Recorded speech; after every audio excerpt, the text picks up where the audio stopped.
તો હાલો મિત્રો, કેમ છો બધા? મજામાં છો? તો અત્યારે હું વાડી આંટો મારવા આવી ગયો છું. જો આવો કાંઈ કપાસ છે અત્યારે મારો. આમાં ઝીણો ઝીણો કપાસ ખાતર નાખ્યો પડે, વરસાદ નથી આવ્યો. તો બ્લોગની અંદર કન્ટિન્યુ બના રહેજો. હું તમને મગ અડદ દેખાડો. અડદ જો અડદ બધા વીણે જ છે મારા દાદીની. તો અડદ કહેવાય છે.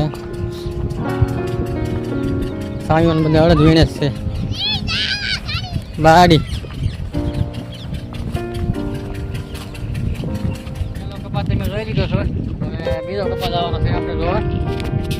એમાં બધું ભેગું જ છે. તો આ કંઈક અડદ અમે વીણા છે એટલે